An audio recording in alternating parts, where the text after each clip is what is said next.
Good afternoon, everyone, and thank you for joining us to discuss the Flexible Capacity Needs and Availability Assessment Hours Technical Study for 2022.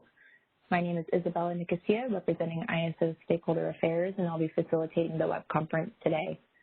I'm also joined on the line by our three presenters, Clyde Lutan, our Principal Renewable Energy Integration, Hong Zhao, our Lead Market Development Analyst for Short-Term Forecasting, and Jessica Tahiri, our Energy Meteorologist for Short-Term Forecasting.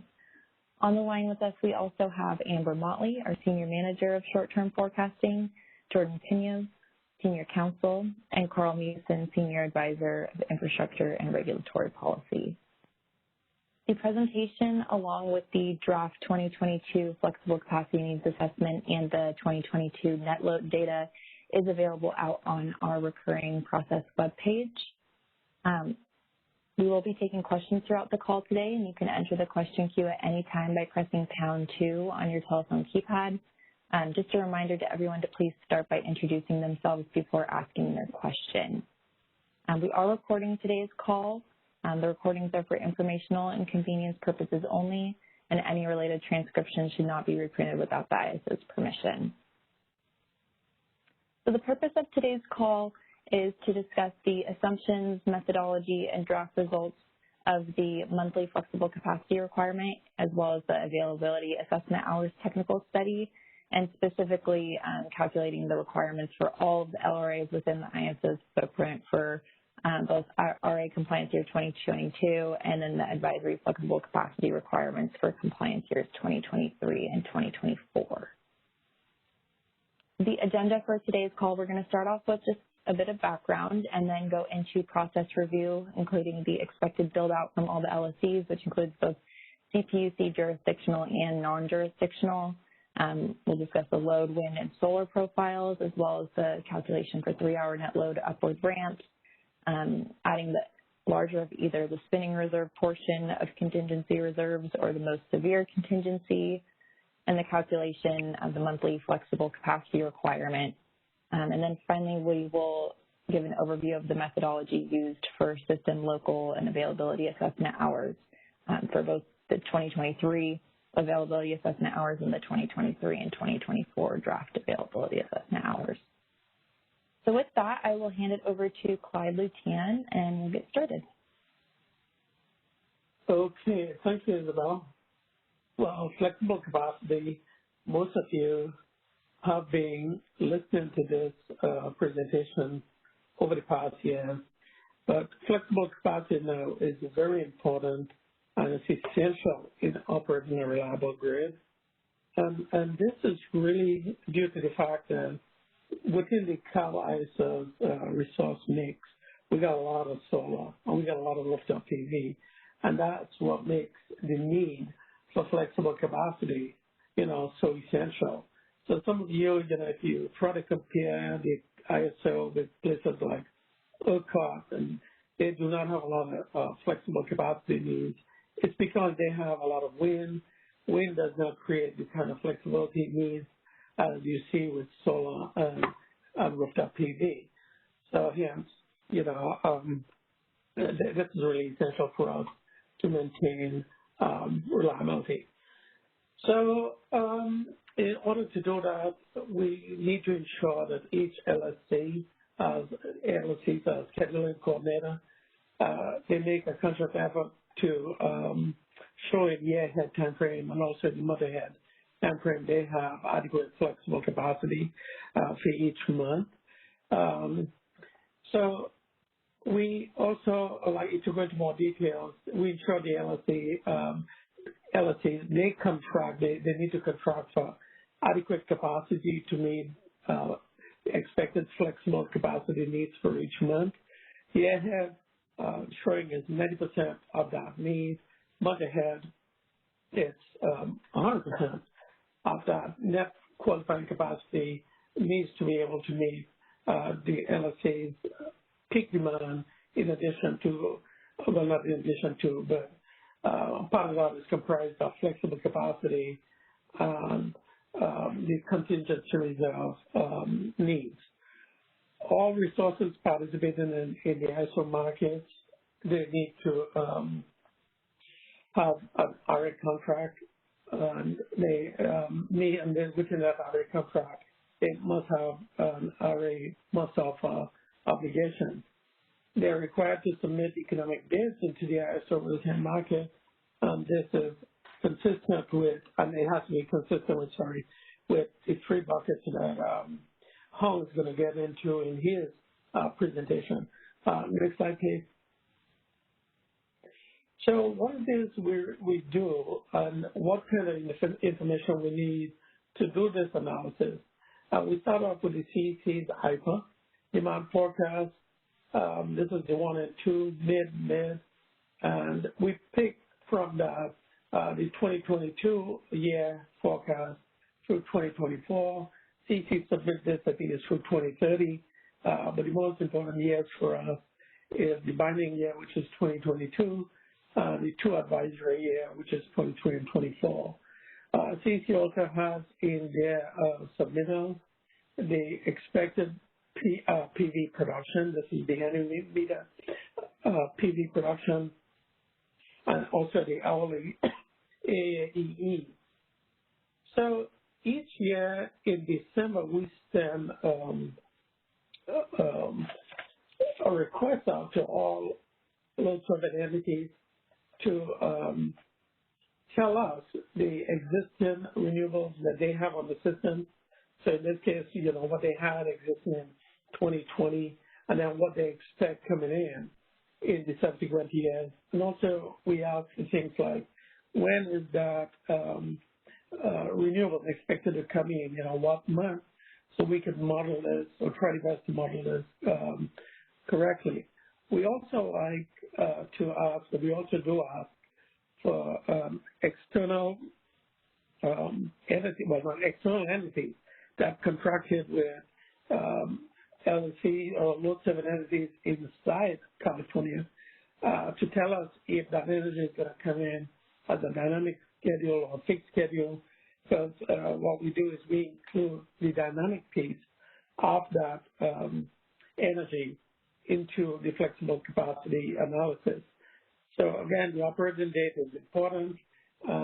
If that energy is going to be coming in dynamically as a dynamically scheduled resource, it makes a difference. So slide 6. So slide 6 is the CEC's forecast. We just broke that out into 21 through 24. This is the monthly peak forecast for each month in those years. And I tried to show 2020 actuals, and that's an error. We need to update this slide and send it back out to the group. But looking at this a little closer now, I noticed 2022 peak is the same as 2020 actuals. So sorry about that. We will correct this slide and send this back out for everybody that's on the call. So basically, it shows the expected peak each month. So slide 7. Slide 7, so the LST submittal. So we go through the LST submittal and what's expected to come in each month. We show, and this is a breakdown of what all the LSTs submitted. So 2020 is what they have existing. The very bottom in green has the wind, and then you got the PV tracking, and then the PV fix. We have a very small amount of solar thermal, and then a very, very small amount that's not yet decided. And as you can see, in 2022 time frame, it's about almost 18,000 megawatts that's expected to be online. Again, this amount of flexible, not flexible, but loads on the system creates quite a bit of flexibility needs. So next slide, please. So the other thing we had asked for this year was expected co-located resources and expected hybrid renewables. That's expected to be on the system. And this plot here shows you what's expected to be co-located through 2026 and and also the expected hybrid resources through 2026. So hybrid is still getting up there. It's less than 700 megawatts, but co-located in 2022 timeframe, it's almost 2,000 megawatts. That's quite a bit. So that 2,000 megawatts was included in the flexible capacity analysis.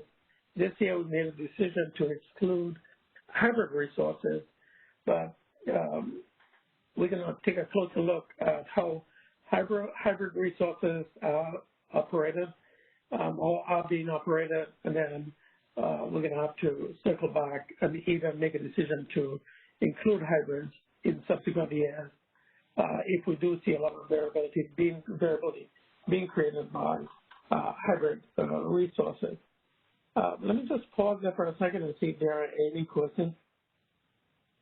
As a reminder, to enter the question queue, you can do so by pressing #2 on your telephone keypad.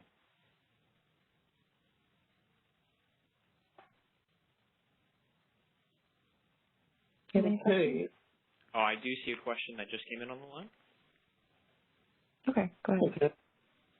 Caller, your line is being unmuted. Please go ahead. Hi, this is Doug Bocignone from Flynn Resource Consultants. Your line is now muted. On the impact of including the co-located storage and not including the hybrid storage in terms of the analysis, I mean, when you include it, does it reduce the variability of the solar, or do you treat them as like sort of their own set of resources, completely separate from the solar? So it's a good question. What we expected and what we saw is the variability increases with the co-located. Currently,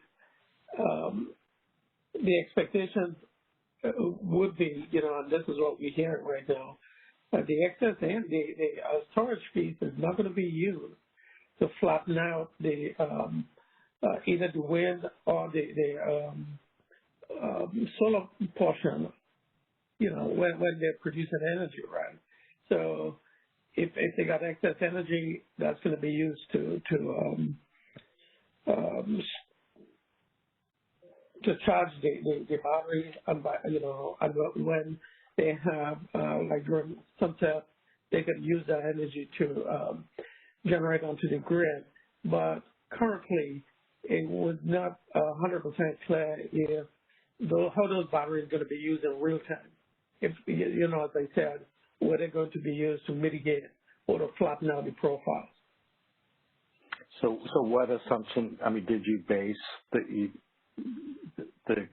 the future, your expectation of the future, just based on what resources how they're currently operating, or did you try to model what that operation would be? So for 2021, we do not have any resources or data to go back and look at, right? If you look at this plot, we expect in September timeframe is when the co-located is going to be operational. So for 2022 is when we made that for the assumption. So we're going to look back again, as I said, for, September to December this year to see how those units are being operated, and then we can make a decision then. Yeah, and this is Amber, just to expand a little bit about where we're at and why we're there. The hybrid policy initiative, the co-located component of the hybrid policy initiative went live already.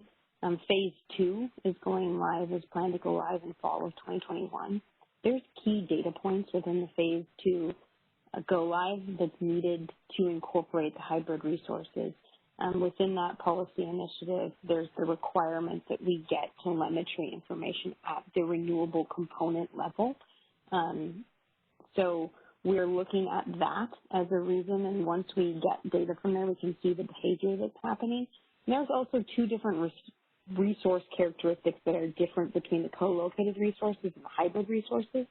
Hybrid resources are expected to follow their dispatch optimization target.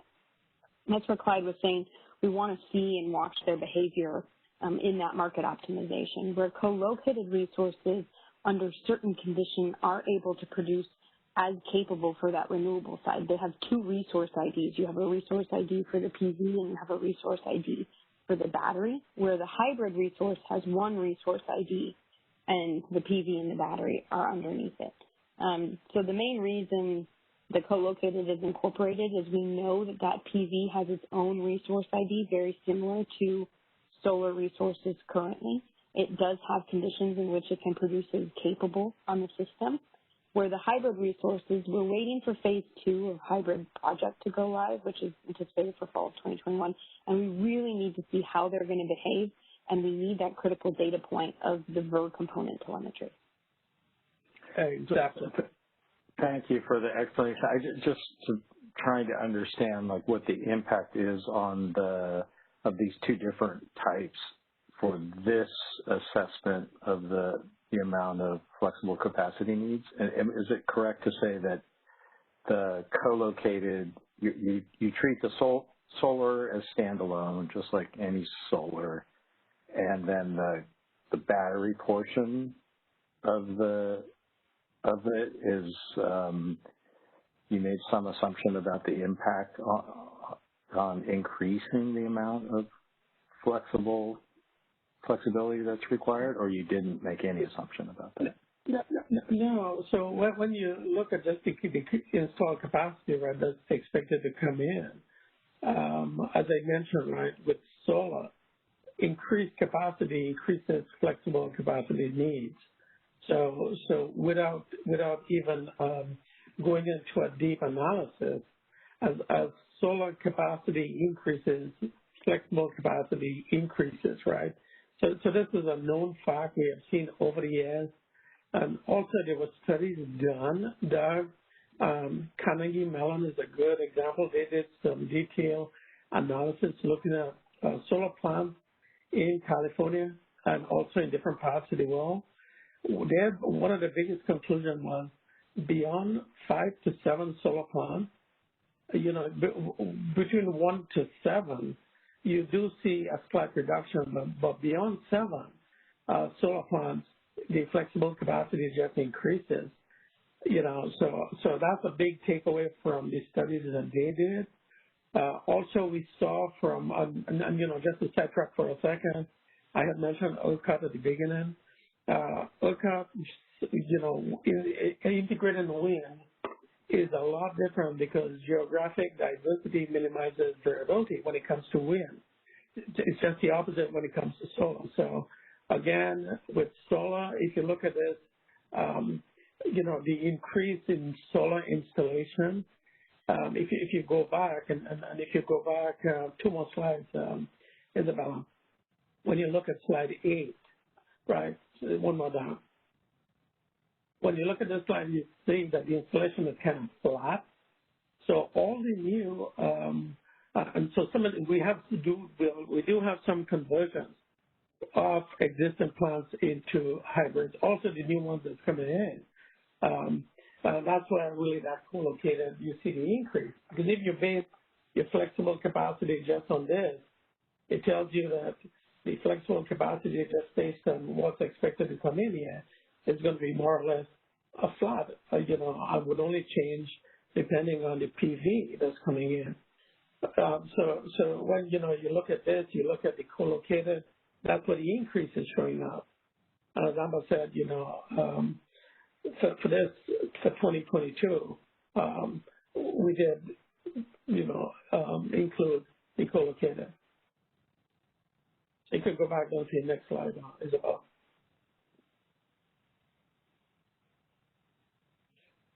Right. So are there any more questions on this? And Doug, did that answer your question? Well, sort of. I appreciate the explanation. I was just trying to get a sense of if you had a standalone solar project, 1 megawatt, and you had a co-located project that had 1 megawatt of solar and some amount of battery storage, would the impact on the need for flexible capacity be the same for the solar portion of the co-located as the standalone solar, assuming they were located in the exact same location. Right. So the thing I think I was trying to explain, it depends on how that battery is operated, right? So if the battery is being used to smoothen out the solar production, then you're right. It's not going to contribute to the flexible capacity needs. But if that battery is only going to be used to offset excess production, let's say, or being used for something else other than smoothing out the PV output, then we will see that variability, and we will have to address that. And what was assumed for this study? That the batteries were not going to be used to smoothen out the production, the PV production. Okay. And then whereas for the hybrid, you just sort of assume they were, and so then they wouldn't have an impact. They sort of absorb the variability. Yeah, as Amma said, the hybrids, they are expected to follow the dispatch instructions, right? So they're going to be moving and using the intent, is to be using the batteries to offset or to stick to a dispatch operating target, right? Mm-hmm. Okay, that's helpful. I appreciate the explanation. Sorry for taking so much time.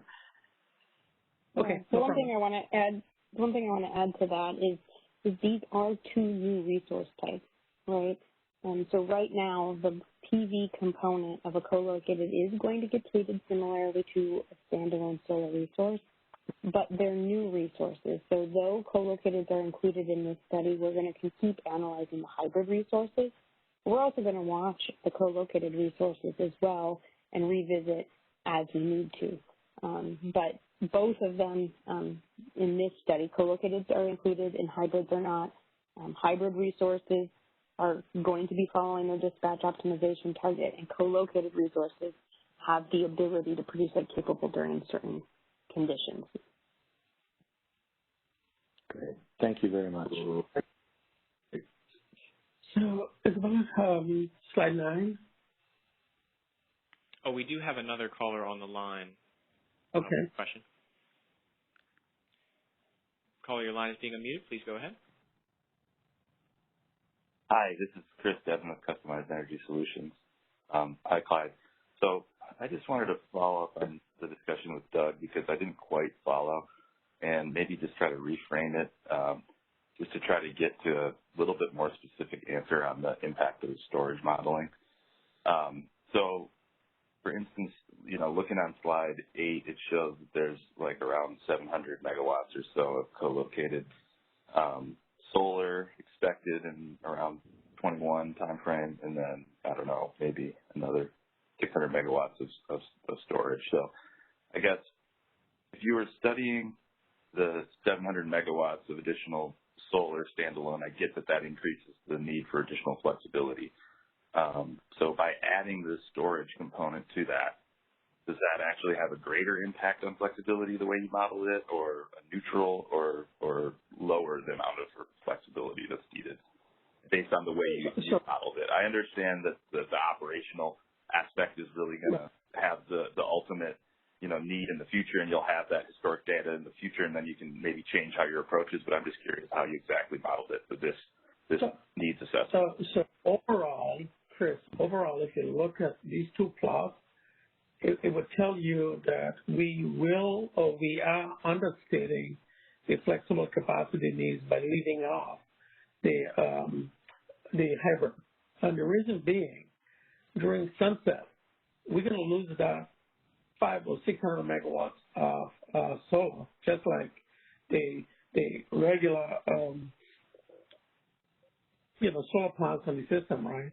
So the batteries is not enough to offset the loss that we're going to see with the solar plants. So in a sense, I would say off the top of my head, that 500 megawatts, the PV portion is not really reflected in the flexible capacity needs. So if you look at it from that standpoint, it's understating the actual needs, right? Got it. I got it on the hybrid part, Clyde. I totally understand that. I guess I'm just talking specifically on the co-located way that you modeled this, because you're saying those were included in the assessment. So yeah. Setting aside the hybrid, got that piece that does, understate it somewhat. I'm just curious, if you were to study, say, 700 megawatts of additional solar coming online, and then see, say that increases the flexibility capacity need by, 200 megawatts or so.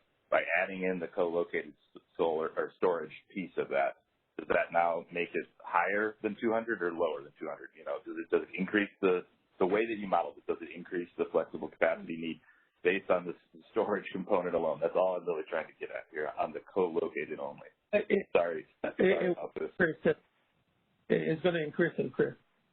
Okay. Exactly. That's what I was curious. Okay, so I would just say that the way that the CAISO has assumed that they will allow for co-located resources to deviate in the charging direction to be able to allow them to absorb some of the solar overproduction, that I think that assumption is probably going to end up to be inaccurate, and that it will actually end up creating a more smooth output profile in the end from these solar resources. Totally understand the way that you described it in Amber's point, and I don't think you need to change it at this time. I just wanted to throw that out there, and I encourage you to look at the data when we get some more information on these resources for the next year's assessment. And totally, don't object to any of this the way that you've done it this year, but I just think that assumption will, be shown to maybe be the opposite of the way that you guys are applying it here. But I'll stop with that. Thanks for your time. I appreciate the explanation. Well, thanks for that input there, Chris. So, do we have any other questions? We do not have any other questions at this time. Okay. So slide 9. So slide 9 shows the resources, the wind and solar that's contracted by LSTs within the ISO with entities outside the ISO. So this is the total amount you see by 2022. We're looking at about 3,000 megawatts, right, roughly. So on an average, about 3,000 megawatts coming in. But part of that, as I mentioned, is going to be the variability is going to be mitigated by the standing control area, right? But we also have a lot of balancing authorities out there that cannot or that do not have the capability to balance or to mitigate the variability. So they dynamically schedule that to the ISO, which means we see that variability every 4 seconds. So every movement that unit makes in real time, we got to control to mitigate that. So in other words, all the intra movement that we see on dynamically scheduled resources, we got to control to mitigate that. And also, when it comes to the even ramps, we're going to have to also mitigate the shortfall, right? So this is showing the total. And then on slide 10, we broke that out into what's dynamically scheduled or will be dynamically scheduled, what's going to be a fixed. So you can see the dynamically scheduled portion is going to be about 50% or less than 50% of the total contractual renewables from outside the control area. So the blue piece is what we included in the study.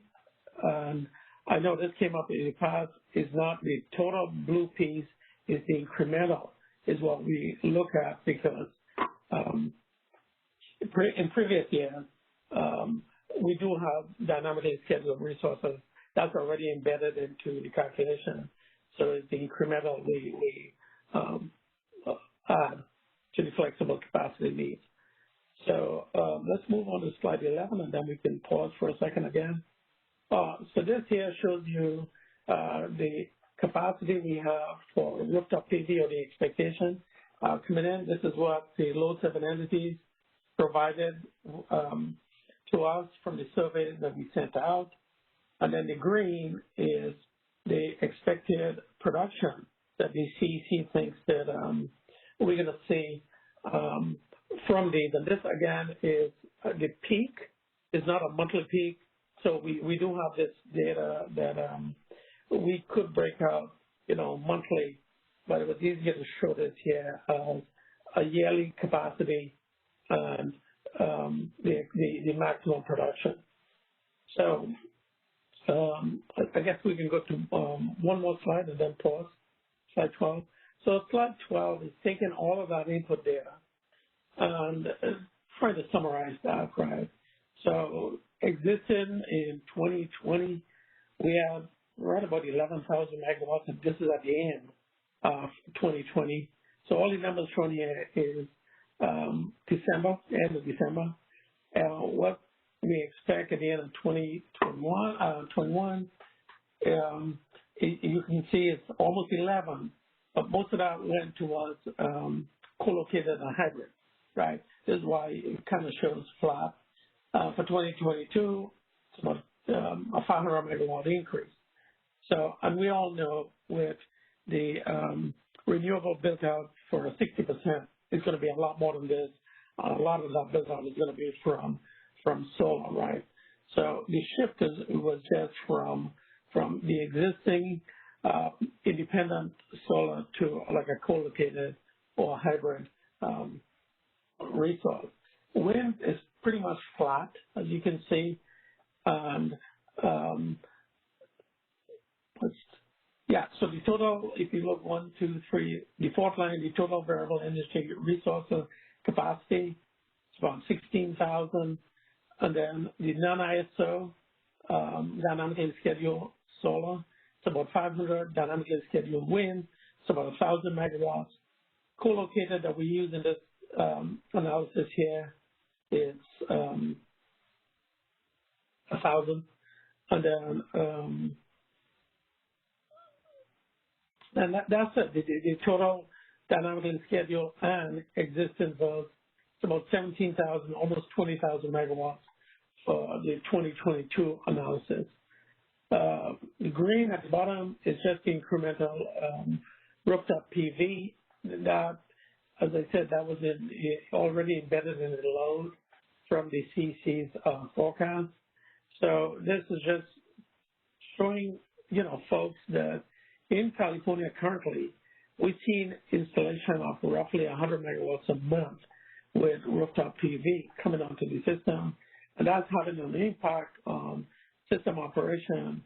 And I think, we tried doing this, but no BA in North America currently is doing any analysis that I'm aware of to look at the impact rooftop PV has on actual operations, right? We do know when it drops off on evenings, we got to make up that energy. And we do know during sunrise, rooftop PV offsets load. But during the day, you have a lot of other things that we need to look out for. So let me pause there for a second and then see if there are any questions. Adam, do we have any questions in the queue? We do not currently have any questions in the queue, and once again, that is #2 if you wish to ask a question. Okay. So as well, let's move to 13. So 13 now shows you how we do the build out, right? So the end product here is net load. Net load is really your load minus wind production minus solar production, right? So the load profiles, again, this is the CEC 1 and 2 forecast. Solar profiles, as I said, we break that out by month, the capacity by month. We look at the existing capacity in the most recent year, which is 2020. That gives us a good feel as to how we can scale the solar production. And also we do the same thing for wind. And that gives us a good feel as to the kind of variability to expect. Because now the existing capacity is so high, we just look at scaling the production based on increased capacity. So slide 14. Slide 14 is going back, looking at the CEC's IPA forecast 1 and 2. The column that we use is the managed net load, which is column S. So that link, if anyone wants to go back and look, you can look at it. What we use for this analysis is column S, and I guess Jessica just broke out the different columns they had for reference. But the most important thing that column S is what we use for the analysis. Slide 15. So slide 15 is an analysis that Han and Jessica does. So I don't know if you remember, but the CC submits the forecast with two different numbers in there. One, we see a monthly peak, and also we see they submit this forecast for each hour of the month and for the whole year. This is a pretty time-consuming, unexhaustive process, right, to try to do this projection by hour. So I got to give it to the CT for doing this. So what we do is, if you look at the very first plot, the upper left, the green is the actual production, 1 minute production that we see for this just one day, and the blue is the hourly production from the CC's forecast. So what how they do is we convert that minute by minute into hourly profiles. So we overlay, and if you look at step one, it's just overlaying the CC's forecast with the 2020 hourly forecast. And then they look for the difference, which is that purple line at the bottom. So when you look at that purple line that looks flat, in step two, that purple line, when you blow up the scale, you can see how much different it is from just, instead of a straight line, it's variable, right? And then they run that through a smoothing technique, and that's where that orange plot comes in, and then the orange plot is what we use in to smoothen out the CC's hourly forecast, right? So we take the 2020 minute by minute data, we add this variability that you see in step two, but you do not really, when you take the average for that smoothing, they go back and ensure that does not exceed the CC's forecast, the average forecast, for the month.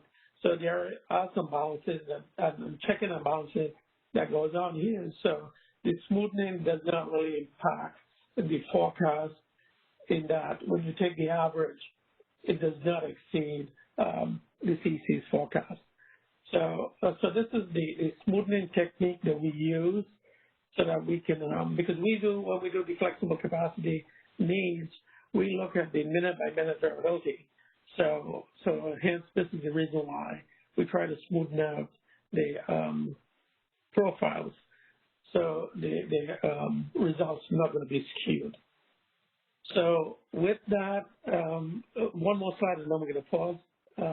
This slide here just explains this X is that purple straight line. So what they do again is they look at the minute by minute. They add to the 2020 to get that smooth 2022 profile. We do the same thing for 2023, 2024. Let me pause there to see if there are any questions. We do have the two folks on the call that did that analysis, so they can answer any questions that I cannot. And once again, ladies and gentlemen, it is #2 on your telephone keypad if you wish to ask a question.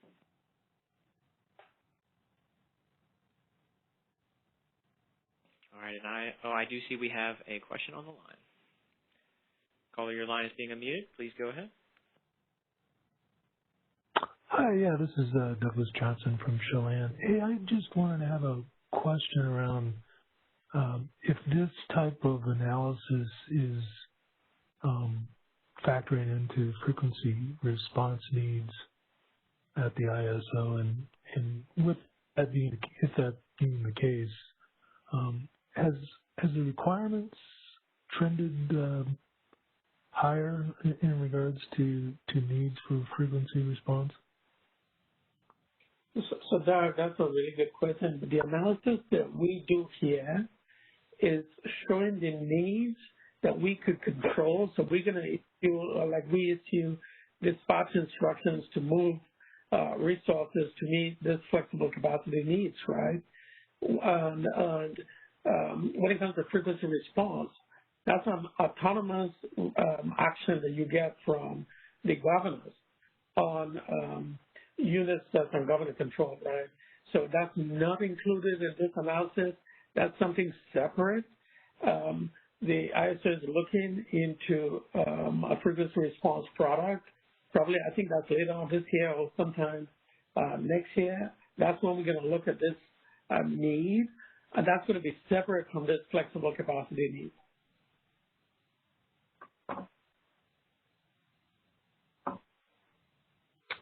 Thank you. I mean, I don't know if I'm on mute still, but thank you. Okay. So, all right, yeah. We do not have any more questions in the queue.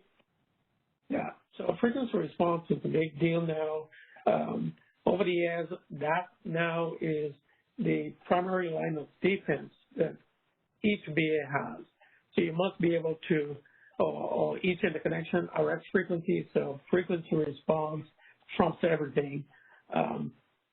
But again, this is when you dispatch, you need to make sure you have that flexibility so the market can dispatch, and also through regulation, you need to make sure you have that flexible capacity so we could meet the variability on the system, right? So slide 17.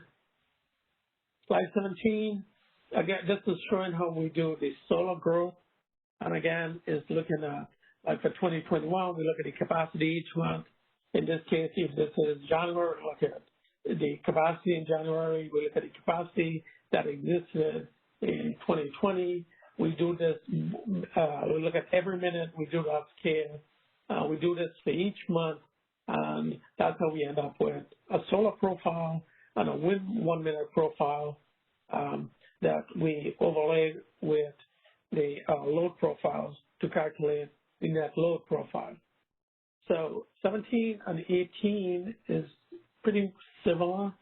18, so 17 and 18 is similar in that we scale the wind profiles in a similar fashion where we look at capacity, installed capacity, or expected installed capacity, and we look at the most recent year, which is 2020. So the last thing that we do is the contingency reserve portion of the operating reserve. That's roughly, and I think that shows up in the next slide, is the, so we look at the total expected maximum load. We take either 3.5% off that or the most severe single contingency, and that's the portion that's added on to the 3-hour upward ramping needs. And thanks, Isabella.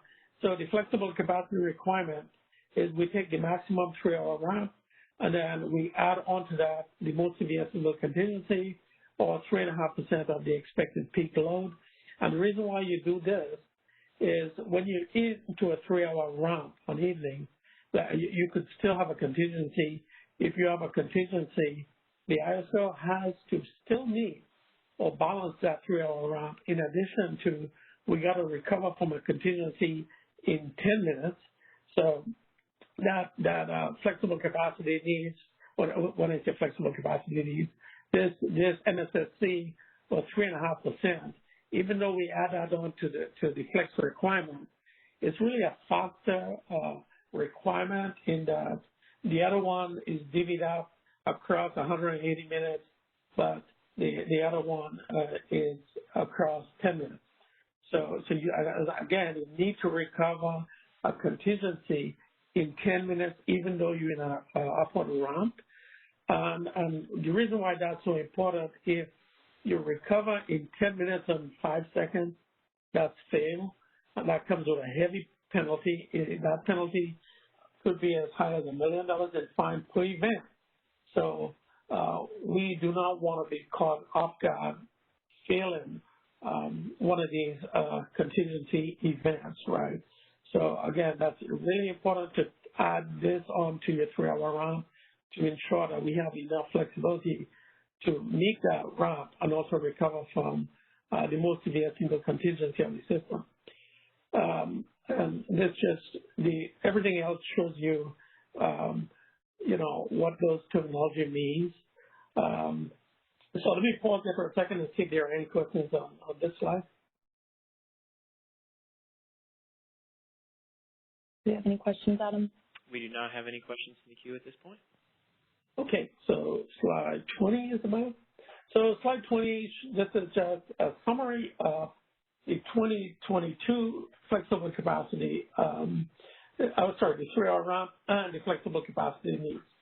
So we talked about that. So when we go through the analysis, we look at the max monthly requirement for the 3-hour ramp and the flexible capacity needs. And those are the numbers that is in the report. And we do not expect anything here to change, but all the analysis we do is to end up with slide 20, more or less. So slide 21, we just wanted to show, looking out what we projected for 21 through 24, and then we looked at what we actually saw in 2020.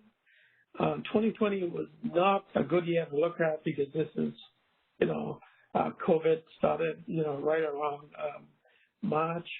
But you can see we were concerned, why the 3-hour ramp was so low in January, February. And then our forecasting folks went back and did a deep dive. But again, looking, January was still low, but if you look at February and March that we saw this year, it's even higher than what we projected for 2021 based on the most recent data that we have, right?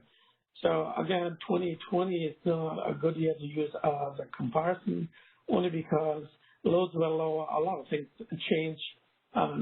It's hard to pinpoint, all the subtle differences.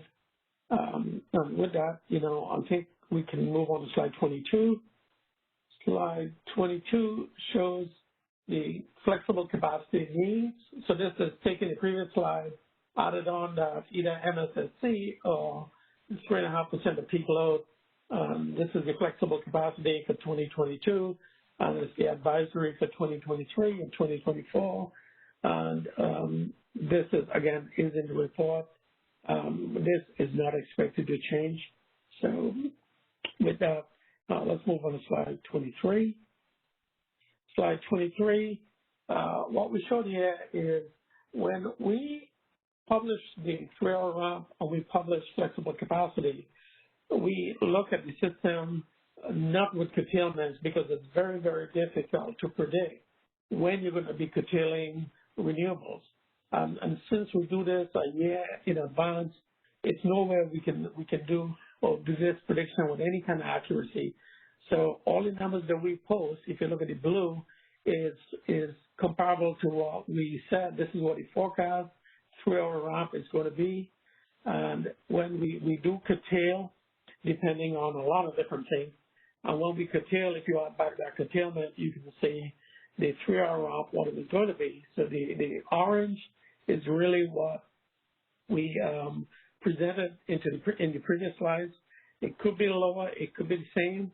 If you look at towards the end of the year, the curtailments didn't really help much. The projection and the actual or realized ramp is about the same. You do see that in the spring months when you have things like spring runoff. You kind of see a difference, right? And again, this is when loads in the system are low and renewable production is high, and then you have a lot of hydro coming at you. So slide 23, if you move to slide 24, and then slide 24, Amba and her group tried to explain the difference in 2020, why it was the 3-hour ramp was low, and the blue is what we had forecasted. When they went back, they noticed we had a lot of cloud cover back in January in 2020, and then COVID, March, April, May, it has a COVID impact. And then you guys can remember in 2020, the summer was really hot. We saw abnormal abnormal temperature where we had August 14, 15, I mean, really high loads that we had. Some load curtailments back then. So this is the explanation for why, more or less, we saw the ramps low in those months. Well, let me see. We can go one more, then we can pause for a second. Okay, yeah. So go back to the previous one, 24. So on slide 24, let me pause here for a second to see if there are any questions on what we did and what we showed.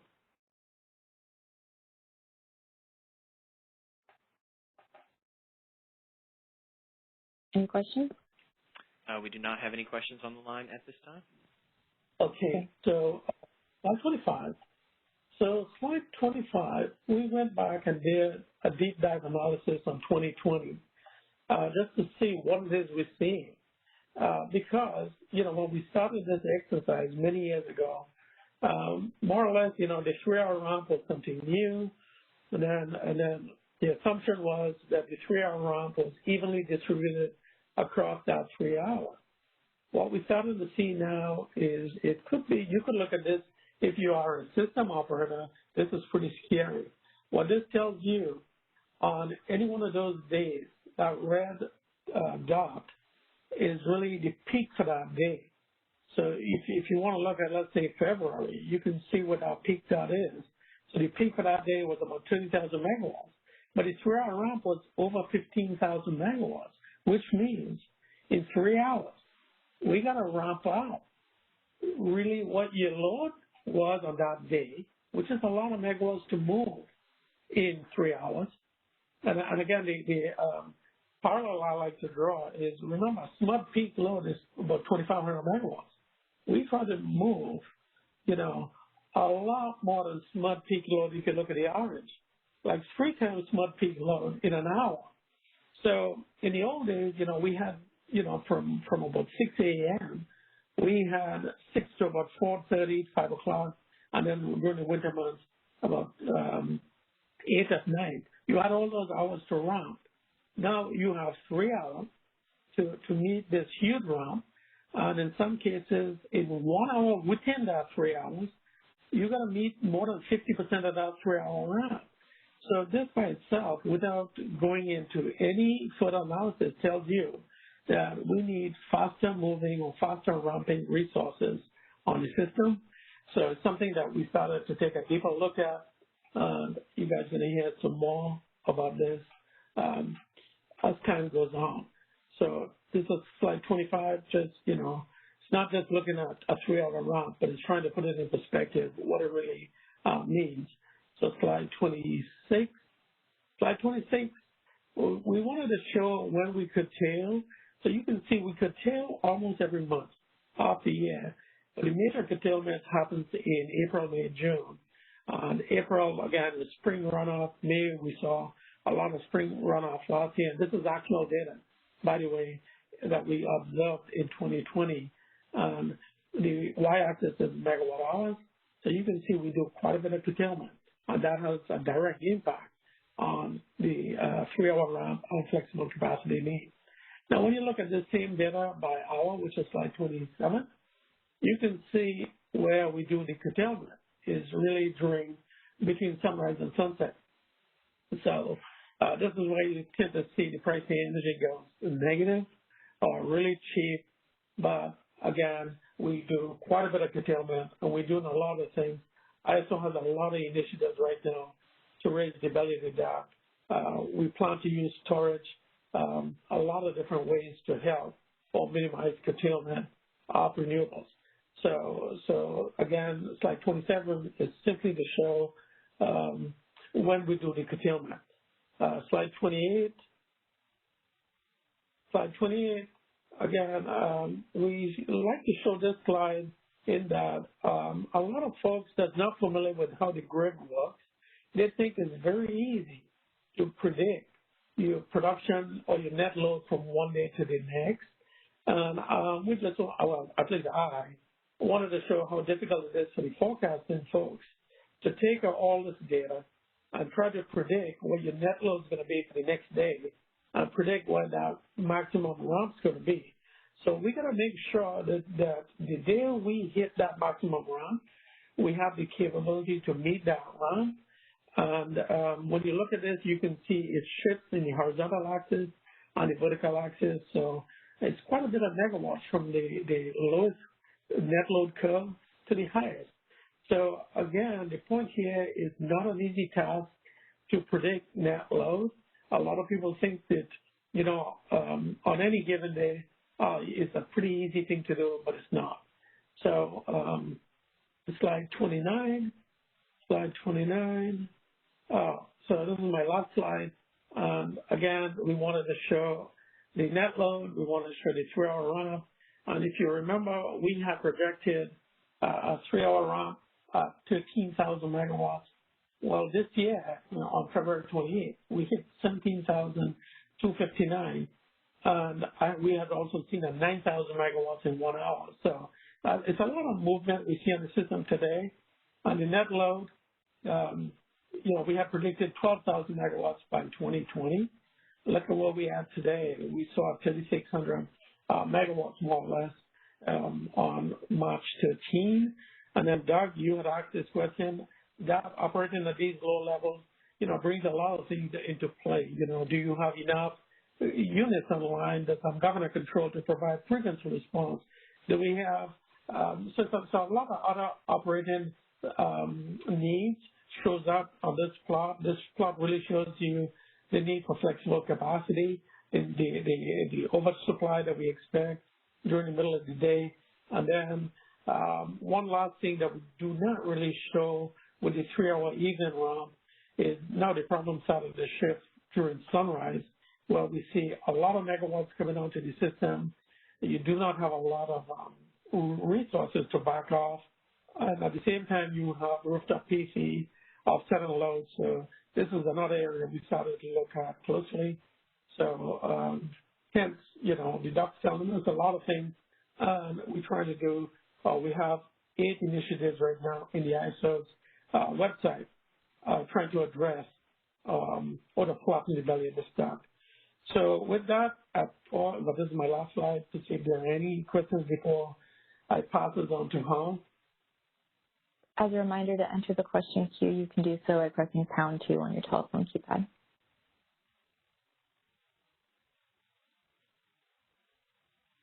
All right, I do not see any questions at this time. Okay. Thanks, Clyde. Thank you. Thank you, This is Hong. I'm going to present the final results of the requirement for next year, 2022. So can move to next slide. So this is the summary of all the nice and challenging dynamic work of the client has done. So basically, this shows the each month for 2022 how much flexibility needs we need.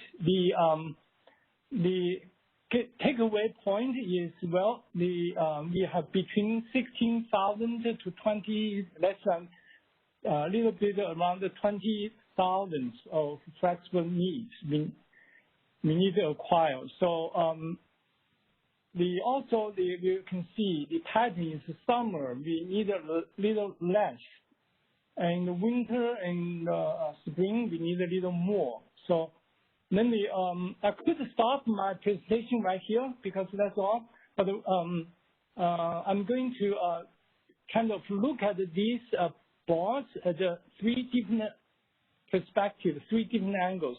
Go to next slide. Next, since the net load is defined as the load minus wind minus solar, all the ramps, then we want to see what's a general pattern of how much contribution of the load, of the wind, of solar, and why ISO has such a really strong need in the because we have very high penetration of the solar. So the solar contribution in summer, you can see it go to high as the 73%. So the in the on that particular month, July, the load is only contributed 1/4, 25%. So winter is generally swing around the positive negative. There is no much really pattern you can follow. So this is the one story is from the contribution, load and wind, each component, how much they contributed to the ramp.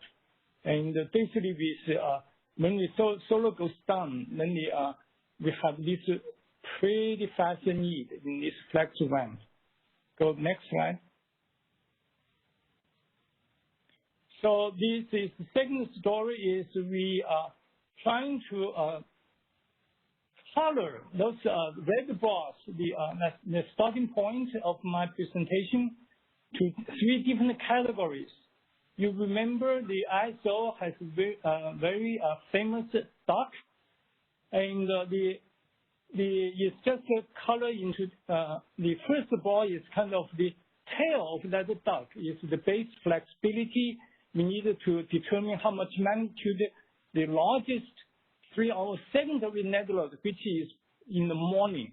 The peak is the largest 3-hour primary, and here is there is typo there. Then this category 3 is the super peak. So then we're going to see the presentation of these categories in graphics in next few slides. Go next. So this is kind of find the patterns of what each month would 3 the primary ramps, and what's the you can see the summer is lower, winter spring is high. On the secondary is a little opposite. So does this have real particular meaning? I'm not sure, but it generally shows some patterns if people have more interest into this. Go to the next slide. Next slide is all these base in the different categories. If we just do these definitions of base, peak, and super peak, they have these certain variabilities within spring and winter, and also within the summer. You can see the summer is 37 and 44, 56.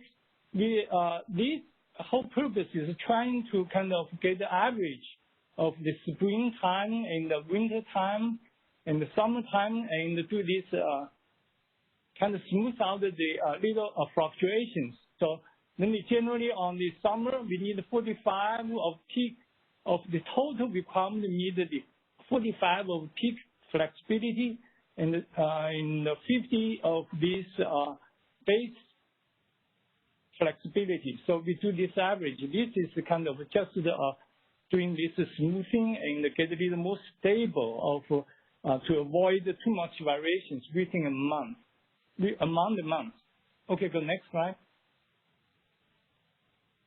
So this is the total height of each bar is what I present on my first presentation. First slide is the red bar. So you can see the blue bar. We colored that bars into 3 different colors.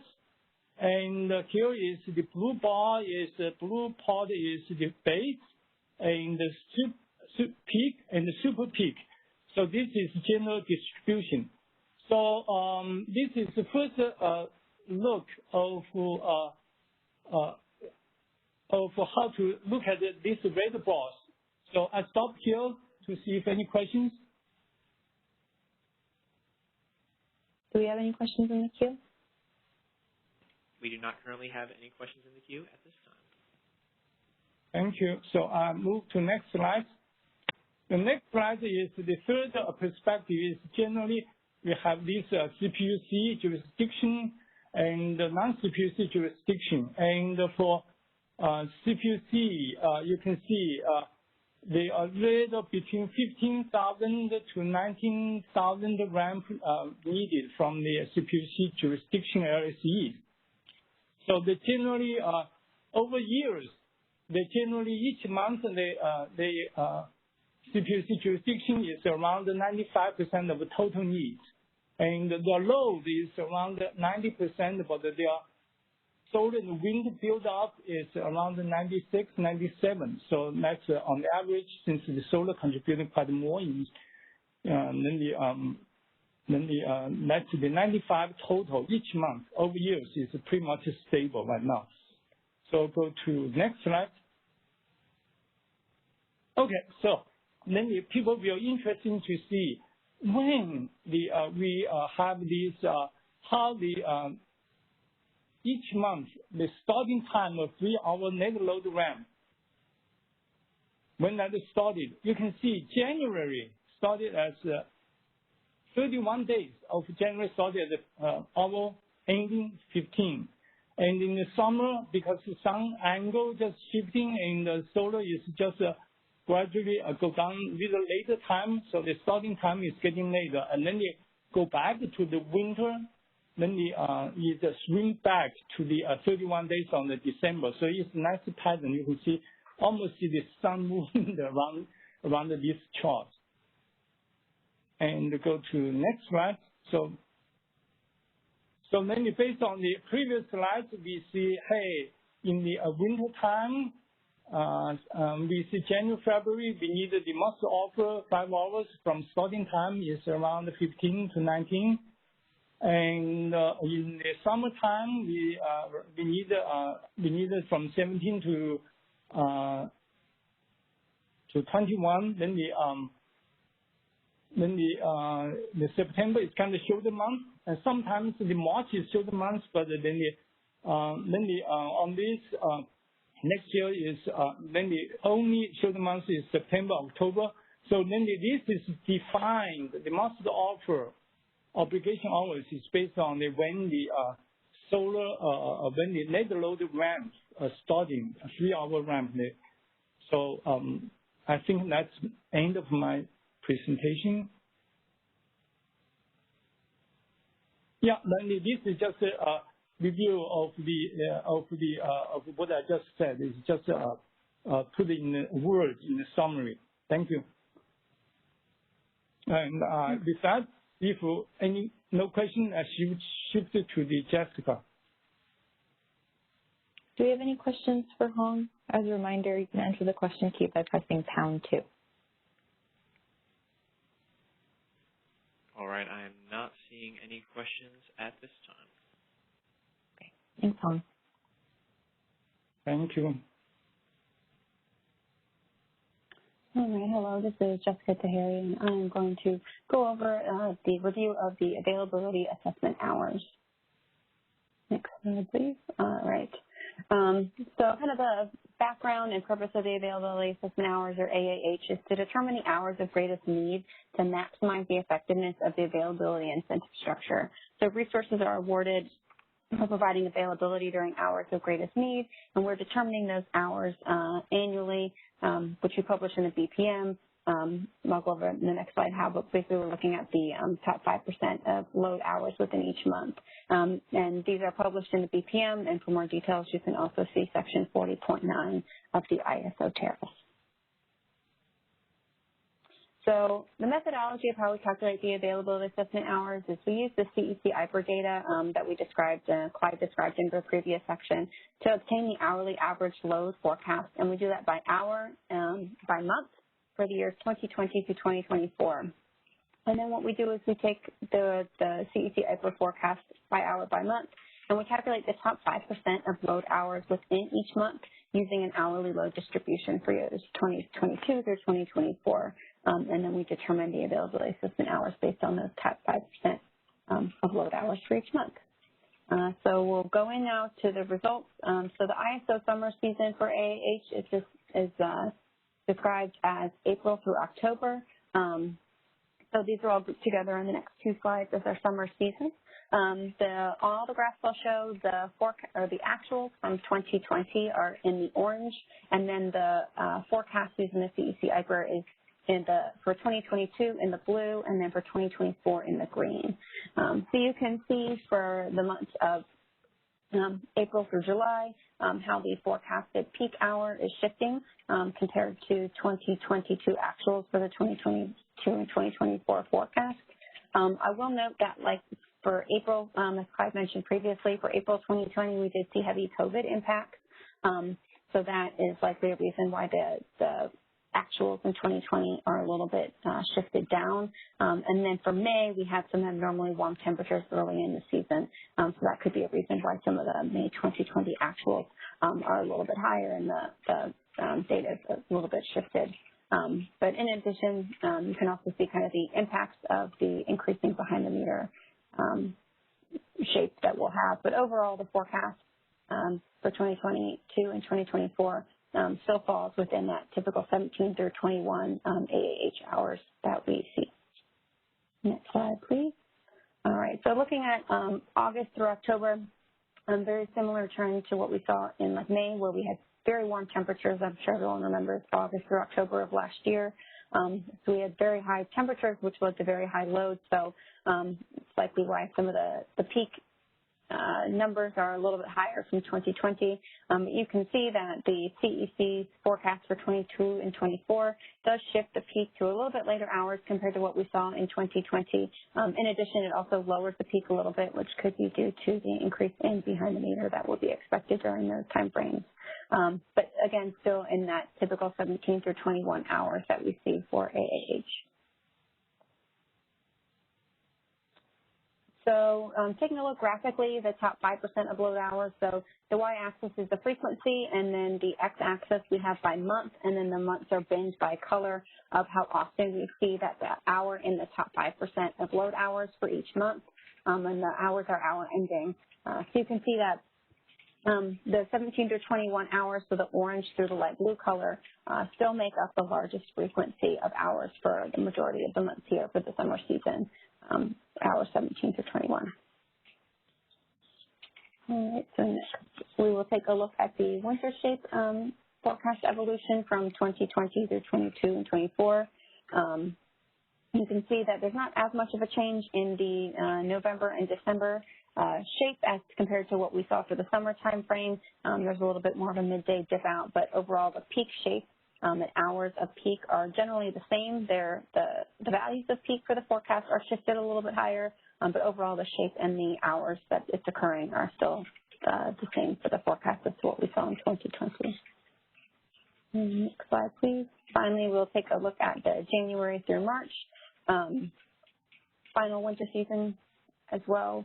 You can see that, they're very similar trends to what we saw for the rest of the winter season in the months of November and December. The peak magnitude shifts a little bit lower in the 2020 actuals compared to the forecast for 22 and 24, but we still see that same shape in magnitude and timing of the peak fitting in through hours 17 to 21. And one last look at the bar graph again, so the frequency that we saw each hour for each month. You can see hours 17 through 21, primarily hours 18 through 21 here, are the largest frequency where we saw the top 5% of load hours. So for all of those reasons, if we take a look at the next slide, slide 50, you can see that the recommended availability assessment hours is our draft recommendation for the winter and summer seasons. For 2022, it's draft, and then for 2021, it's our final. You can see that for all the years, stayed the same as hours 17 through 21, which has been historically what we've observed and what we will are expected to see in the next few years as well. And then slide 51 is just a quick review of what we just discussed with the availability assessment hours for the summer and winter hours at the top, and then the must offer obligation hours that Hong discussed on the bottom here. So because none of the hours are changing, no BPM updates will be required, but these are published in our BPM every year. So if you want to see what they are, they will be available there. Thanks, Jessica. Do we have any questions in the queue? We do not have any questions in the queue at this time. And just a reminder to the audience, it's pound 2 if you wish to ask a question. Okay. So as far as next steps go, we will be accepting comments on today's stakeholder call discussion and the draft flexible capacity needs assessment by April 30th, which I believe is next Friday. And you can submit those comments through the ISO commenting tool using the template that's provided on the stakeholder process webpage linked here. The template has been published and is available, so you can go in and submit your comments anytime between now and next Friday. And then we plan to publish the final flexible capacity needs assessment for 2022 on May 14th. Are there any questions? I do not yet see any questions in the queue at this time. Okay. Well, Amber, Clyde, Hong, Jessica, do any of you have anything to add before we conclude? No, this is Amber. I just want to say thank you to the panelists, and thank you for the stakeholders listening in on this very important stakeholder process that we run annually. We look forward to your comments. If you guys have any comments, please submit them by the 30th, and the team will be sure to go through them before we publish the final capacity assessment by May 14th of 2021. All right. Thank you all for your participation, and have a great rest of your day. All right, ladies and gentlemen, this concludes our conference. Thank you for using AT&T Event Conferencing Enhanced. You may now disconnect.